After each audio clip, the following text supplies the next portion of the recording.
Olá pessoal, bom dia, boa tarde, boa noite e até boa madrugada para quem nos acompanha em diferentes horários. Eu sou o professor Davi e estou com você para mais uma videoaula.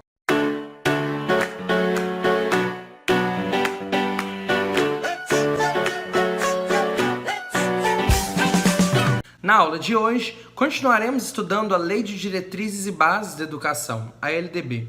Sem demora, creio que você já está com seu PDF, com a sua apostila na mão, e nós prosseguiremos a partir do título 5 do capítulo 1, que trata da educação escolar, da educação básica e dos outros níveis de educação, ok?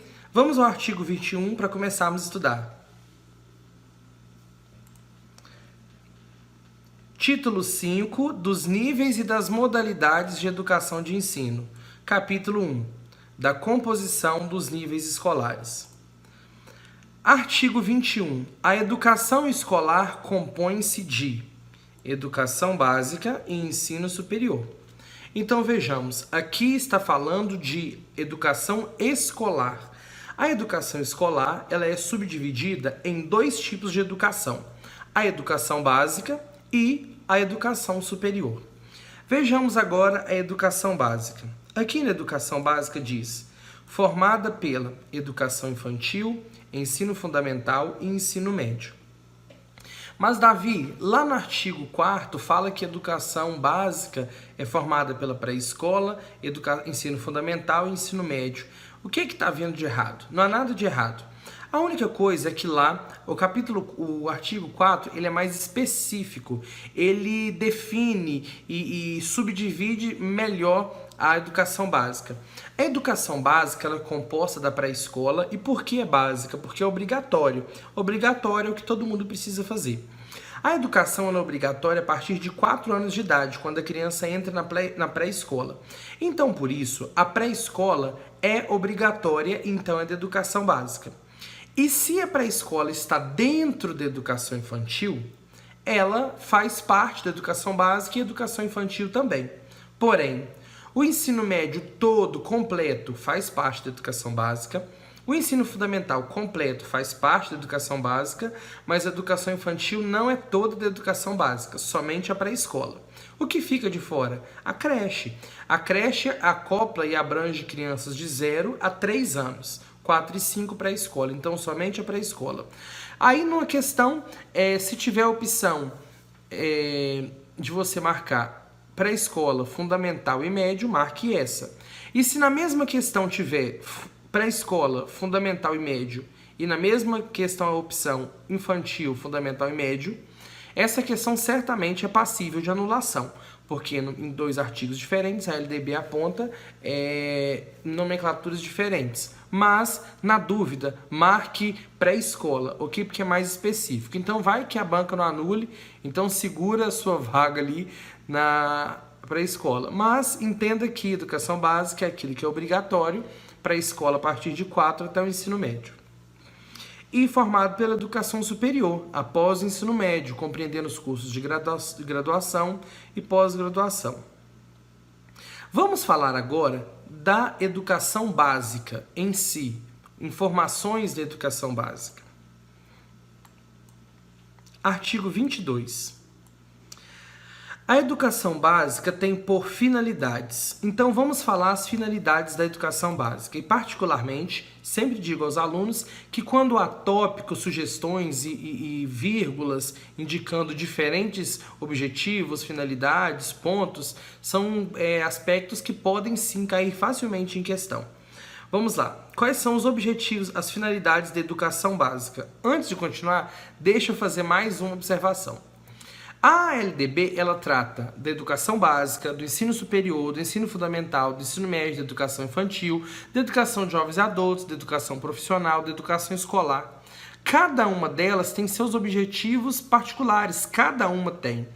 Por exemplo, a educação infantil, o ensino fundamental e o ensino médio fazem parte da educação básica, cada um com seus objetivos. Não quer dizer que os objetivos deles sejam os mesmos da educação básica, porque a educação básica tem objetivos mais globais, mais abrangentes e não tão específicos quanto as subdivisões. Então entendam e compreendam as subdivisões que existem. educação básica? Pode escrever aí. Quais são as finalidades da educação básica? Primeiro, desenvolver o educando. Segundo, assegurar-lhe formação comum indispensável para o exercício da cidadania. Fornecer-lhe meios para progredir no trabalho e também fornecer-lhe meios para progredir em estudos posteriores. Então, a educação básica, ela visa uma formação que venha desenvolver o aluno, ela visa o desenvolvimento do aluno de uma forma geral, ela visa fornecer a ele uma formação básica que permita ele exercer a sua cidadania de uma forma plena, que possa ser um cidadão que exerça de forma plena a cidadania. E também dar meios a ele para prosseguir no trabalho e também para prosseguir em estudos superiores, no caso, no ensino superior. Então, são as finalidades da educação básica. Artigo 23.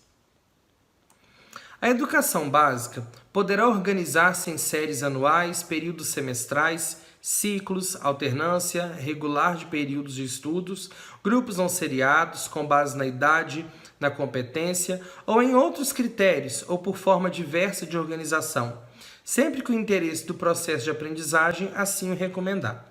Ou seja, a educação básica ela pode se organizar em trimestres, em bimestres, em semestres, pode se organizar em ciclo, em anos, em séries, tudo vai depender das características da escola, do sistema, e tudo isso deve ser organizado pelo sistema de ensino, ok? Então há essa possibilidade, essa flexibilidade na organização.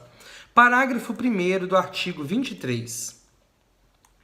A escola poderá reclassificar os alunos, inclusive quando se tratar de transferência entre estabelecimentos situados no país e no exterior, tendo como base as normas curriculares gerais. A escola pode colocar o aluno e classificá-lo novamente em uma turma, de acordo com seu nível de conhecimento, mesmo aqueles que vieram do exterior ou de outra escola do país, mas de acordo com, olha aqui no final, tendo como base as normas curriculares gerais, ou seja, com base no currículo, nos conteúdos para aquele ano. Mas lembrando que tudo que a escola pode fazer precisa estar de acordo com a legislação do respectivo sistema de ensino. Parágrafo 2º. O calendário escolar deverá adequar-se às peculiaridades... Deixa eu apagar isso aqui, porque... Isso. O calendário escolar deverá adequar-se às peculiaridades locais, inclusive climáticas e econômicas, a critério do respectivo sistema de ensino, sem, com isso, reduzir o número de horas letivas previsto nessa lei. Vamos lá.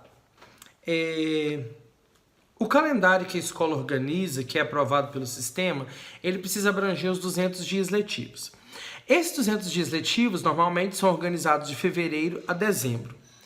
A escola pode organizar o seu calendário de uma forma flexível. Em que sentido? Adequando-se às peculiaridades locais, econômicas, inclusive climáticas. O que é isso? Dou um exemplo da minha região. Moro numa cidade rural, numa cidade do interior, e é comum que na época da colheita do café, chamada de panha do café, muitas famílias de uma comunidade rural, elas se mudem literalmente para uma cidade em que há muita demanda, há muito café para eles pegarem, para ganhar um recurso. Então, as escolas da zona rural dessa comunidade, a escola ela fica sem alunos por mais de um mês. Então, nesse caso, a escola, como, por exemplo, numa escola rural em que a comunidade tem 20 e poucos alunos, 17 alunos ou 18 se mudam com os pais para outra cidade somente no período da época do café, para apanhar café, para colher café, para ter um recurso para a família. Então, a escola pode organizar um calendário de modo que nesse período não tenha aula, seja as férias, e que em outro período eles estejam estudando para cumprir com os dias letivos. Condições climáticas. Mas condições climáticas alteram? Sim. Por exemplo, quando a gente vai observar lá na Amazônia, ribeirinhos eu acho que fala, algumas comunidades, algumas casas que vivem no rio, quando há um período de chuva, a água sobe, as casas ficam inundadas, eles ficam ilhados. Olha aqui esse vídeo aqui para vocês verem como que como que fica lá. Então, nesse período de cheia, os alunos não têm como ir à escola, eles vão de barco, mas mesmo indo de barco na cheia, é inviável ir à escola. Então, as condições climáticas, elas fazem com que o calendário da escola seja alterado. Ela pode influenciar e ser um critério para organizar esse calendário de forma que atenda aquela comunidade, ok? Lembrando que tudo deve estar de acordo com a lei e também com o respectivo sistema de ensino. A educação básica, nos níveis fundamental e médio, será organizada de acordo com as seguintes regras comuns, ou seja, regras que valem apenas para o ensino fundamental e ensino médio, dentro da educação básica. Mesmo sendo educação básica, não contempla a educação infantil as regras que seguem, ok? Vamos lá, parágrafo 1º, inciso 1º. A carga horária mínima anual será de 800 horas para o ensino fundamental e para o ensino médio, distribuídas por um mínimo de 200 dias de efetivo trabalho escolar, excluído o tempo reservado aos exames finais quando houver. Ou seja, é preciso que hajam pelo menos 200 dias de aula e que a carga horária seja de no mínimo 800 horas. Não podem haver 100 dias de 800 horas, também não podemos ter 200 dias, mas que sejam com 3 horas por dia, 2 horas. É preciso no mínimo ter 200 e no mínimo ter 800 horas. É possível que tenha mais. O estado do Espírito Santo, por exemplo, tem 201 dias letivos. Em algumas escolas, a carga horária já são 1.000 horas. E isso acontece, mas o mínimo, 200 dias e 800 horas. O tempo, excluído o tempo para exames finais quando houver. Sabe aquele período de recuperação final, quando o aluno não consegue alcançar a média de aprovação nos 3 trimestres? Após o conselho de classe do 3º trimestre, tem um tempo que é reservado para o provão, para a recuperação final. Esse tempo não pode ser contado dentro dos 200 dias letivos, nem conselho de classe, nem planejamento. Tem que ser 200 dias de aula, dias em sala de aula com o aluno. Parágrafo 2º. Inciso 2º, desculpa. A classificação em qualquer série ou etapa, exceto a primeira do ensino fundamental, pode ser feita. Vamos ver de que maneira a classificação de alunos pode ser realizada.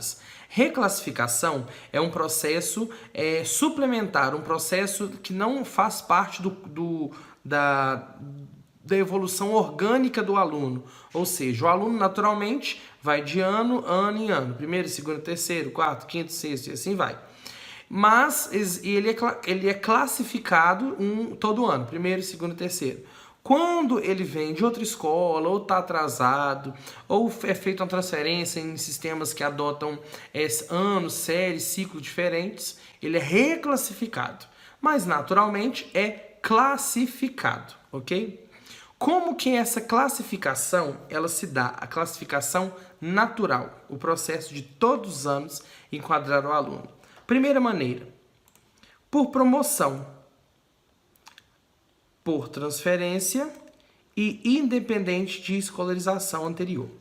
Promoção. Promoção é o processo natural para quando os alunos da mesma escola que cursaram a série e com aproveitamento, eles passam para a série seguinte.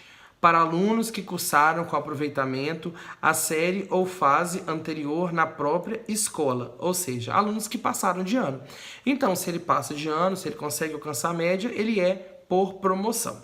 Segundo, por transferência para candidatos de outras escolas. Promoção na mesma escola, transferência de outra escola. O Joãozinho estudou o 6º ano lá na outra escola e veio para cá fazer o 7º no intervalo do ano. Então, foi por uma transferência. A próxima forma de classificar é independente de escolarização anterior, mediante uma avaliação feita pela escola que defina o grau de desenvolvimento e experiência do candidato e permita sua inscrição na série ou etapa conforme regulamentação do respectivo sistema de ensino. Então, o aluno nunca estudou, chegou na escola já com idade mais avançada. A escola pode fazer uma avaliação e classificá-lo em uma das turmas, ok? Então, nesse caso, não estamos falando da reclassificação. Reclassificação é de um aluno que já está estudando, estudando, já está em uma turma, foi classificado nela e posteriormente é feito uma outra classificação no mesmo ano, no mesmo período, ok? Aqui está falando de uma prova que vai classificar quem veio de fora, um aluno que não estava na escola. Voltando lá no inciso 2º. Quais são as 3 formas de classificação? Por promoção, para quem é da mesma escola e passou de ano lá dentro. Por transferência, para quem veio de fora. E independente de escolarização, para quem não estava na escola. Por promoção, por transferência e independente de escolarização. Inciso 3º. Nos estabelecimentos que adotam a progressão regular por série, o regimento escolar pode admitir formas de progressão parcial, desde que preservada a sequência do currículo, observadas as normas do respectivo sistema de ensino. Ou seja, quando há progressão regular por série, ou seja, primeira série, segunda série, terceira série, cada ano há uma nova série, a escola pode adotar, ok? Não que deve, ela pode, é uma possibilidade se ela quiser. O aluno, por exemplo, ele reprovou apenas em língua portuguesa no 7º ano. Então, ele vai para o 8º ano, ele é aprovado, mas ele vai ficar repondo essa disciplina de língua portuguesa no 7º ano. Então, ele, por exemplo, irá no turno vespertino cursar o 8º, mas no matutino ele terá que cursar a língua portuguesa do 7º. Num regime de progressão, ele progrediu, mas parcialmente, ainda ficando na disciplina anterior. É menos comum isso hoje, mas a lei permite. Contudo, tudo tem que estar de acordo com as normas do sistema de ensino.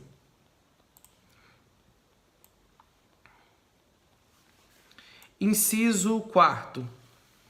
Poderão organizar-se classes ou turmas com alunos de séries distintas, com níveis equivalentes de adiantamento na matéria, para o ensino de língua estrangeira, artes ou outros componentes curriculares.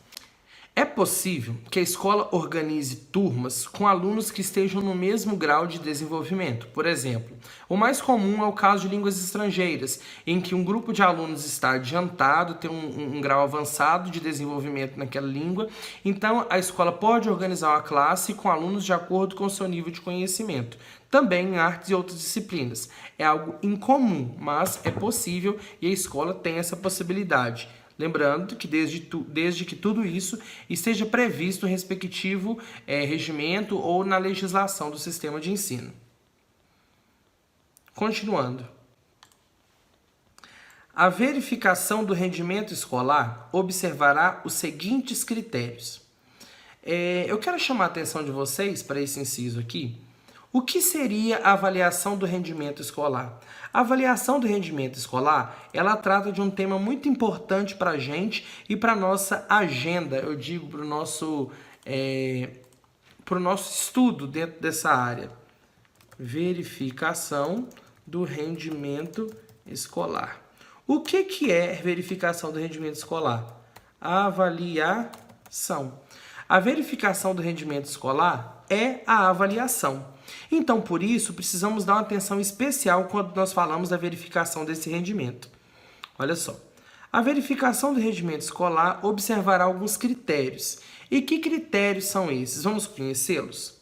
O primeiro, avaliação contínua e cumulativa do desempenho do aluno, com prevalência dos aspectos qualitativos sobre os quantitativos e dos resultados ao longo do período sobre os de eventuais provas finais. Ou seja, a parte qualitativa deve ser superior à quantitativa. O que é isso? Quantitativo é aquela parte numérica, prova, que o aluno faz a prova para ter nota. Qualitativa é aquela avaliação mais subjetiva, que não tem tantos erros e tantos pontos. É um trabalho que você avalia a participação, é um debate que o aluno se envolve na sala de aula, é um projeto que ele desenvolve, que ele elabora, que são pontuações mais subjetivas do que propriamente objetivas, que o professor analisa o todo. É o conjunto de atividades que ele faz durante todo o trimestre, que estão mais vinculados ao processo. Então, essa é a parte qualitativa. E essa essa parte, no cômputo das notas, deve valer mais do que a prova final, ou seja, os pontos adquiridos ao longo do trimestre devem valer mais do que uma prova. Por exemplo, o trimestre tem 60 dias. O aluno, durante 59 dias, realizou várias e várias tarefas. Seria injusto que em um único dia ele fizesse uma prova, por exemplo, num trimestre de 30 pontos, a prova valer 20. Seria mais do que a metade. Ia sobrar só 10 pontos. Ele faria uma prova de 20 e não fosse bem, ele estivesse passando mal, estivesse preocupado aquele dia. Um dia não pode definir o rendimento de um aluno em 60 dias letivos. Então, por isso, a LDB evidencia que tudo que ele fez durante o trimestre, os trabalhos, provas, atividades, as discussões, devem ter um peso maior do que a prova, ou seja, pelo menos 51% da nota. Se vale 30, que a prova não pode passar de 15, deveria ser até 14,9, né? Mas não pode passar de 15, ok? A metade e mais a metade tem que ser voltada para trabalhos qualitativos durante o trimestre. Próximo. Possibilidade de aceleração de estudos para alunos em atraso escolar. Quando o aluno estiver atrasado, defasado, por exemplo, 3 anos é atrasado, 2 anos, ele deveria estar lá no 5º ano, mas está no 3º ano ainda, é possível que a escola faça um trabalho de aceleração, de acordo com atividades, com algum projeto ou com alguma prova que reclassifique esse aluno numa série à frente para que ele seja acelerado. Quem é mais velho aí vai lembrar daquele programa Acelera Brasil, o PAA, Programa Aceleração da Aprendizagem, que tinham turmas de aceleração de alunos que estavam em defasagem escolar. Contudo, hoje é menos comum, é incomum ter salas e projetos de aceleração, porque essa defasagem, distorção e idade de série tem sido corrigida ao longo dos últimos anos. Então, é menos comum hoje verificar alunos nessa situação, mas a escola pode fazer atividades ou propostas que acelerem esses alunos. Próximo. Aproveitamento de estudos concluídos com êxito. A escola, no processo de avaliação, pode aproveitar uma disciplina que o aluno já cursou, uma disciplina que ele já fez em outra turma, até mesmo no exterior, desde que esteja devidamente traduzido por um tradutor oficial, uma disciplina de língua estrangeira desenvolvida no Centro de Línguas autorizado. Ou seja, se ele fez um estudo numa instituição devidamente credenciada, autorizada e legalizada, a escola pode fazer o aproveitamento disso. Lembrando que tudo deve estar de acordo com as normas do sistema de ensino. Não é só chegar e querer fazer isso não, tá bom? Próximo. Obrigatoriedade de estudos de recuperação, de preferência paralelos ao período letivo, para os casos de baixo rendimento escolar a serem disciplinados pelas instituições de ensino em seus regimentos. Vamos falar agora de recuperação. Os estudos de recuperação são estudos de reforço, de revisão para aqueles alunos que ficaram abaixo do rendimento escolar. Deixa eu grifar aqui que é importante, ó. Baixo rendimento escolar. São para eles. Não quer dizer que a gente não possa permitir que outros alunos participem, mas o foco é alunos de baixo rendimento escolar. Esses estudos de recuperação, eles são obrigatórios. E a preferência é que esses estudos eles aconteçam de forma paralela. O que é paralela? Vamos lá. Sempre digo, como professor de matemática, não posso perder a oportunidade de matematicar. Vamos lá. Vou fazer aqui o desenho de 2 retas, ok? Tem aqui uma reta. E aqui eu vou desenhar uma reta que vai na mesma direção dela. Essas duas estão caminhando juntas na mesma direção. Elas nunca vão se encontrar. Outro exemplo. Estou fazendo outro par de retas que vão na mesma direção. Elas nunca vão se encontrar. Vou fazer outro par de retas. Essas retas caminham lado a lado, na mesma direção, sempre uma do lado da outra. Nunca vão se encontrar. Agora, o que são retas que não são paralelas? Por exemplo, essa reta não é paralela com essa reta. Essa reta não é paralela com essa reta. Quais são as retas paralelas? Essas aqui. Ops. Retas paralelas são essas retas aqui, ó.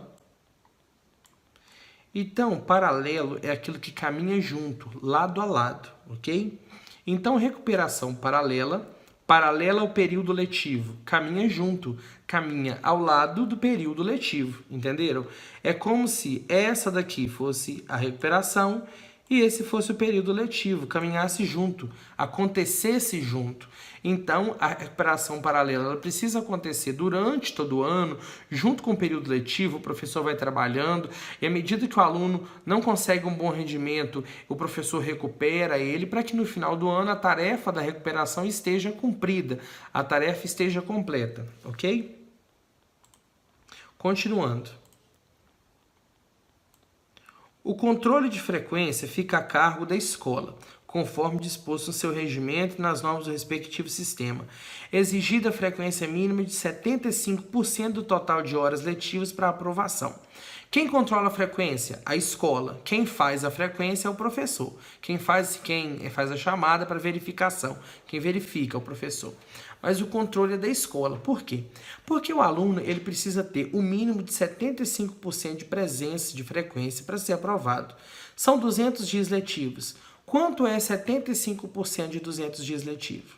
Multiplica 75 por 200 e depois você divide por 100. Vai dar 15.000 dividido por 100, 150. Então, 75% de 200 dias letivos são 150 dias letivos. Então, o aluno tem que ir em pelo menos 150 dias letivos. É admitido também que em escolas que adotam carga horária, horas picadas, como os anos finais e médio, o aluno, por exemplo, que chegou atrasado ou saiu mais cedo, ele tem faltas assim picadas, né? Então, seria computado o total de aulas. 200 dias, 5 aulas por dia. São 1.000 aulas. Ele teria que frequentar pelo menos 750 aulas, 75%, para ser aprovado. Continuando. Cabe a cada instituição de ensino expedir históricos escolares, declarações de conclusão de série e diplomas de certificação de conclusão de cursos, com as especificações cabíveis.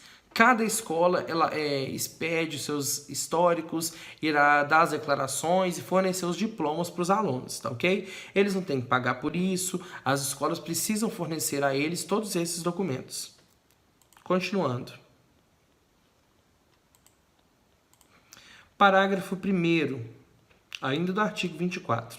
A carga horária mínima anual de que trata o inciso 1 do caput deverá ser ampliada de forma progressiva no ensino médio para 1.400 horas, devendo os sistemas de ensino oferecer no máximo de 5 anos pelo menos 1.000 horas anuais de carga horária a partir de 2 de março de 2017. Então vamos lá.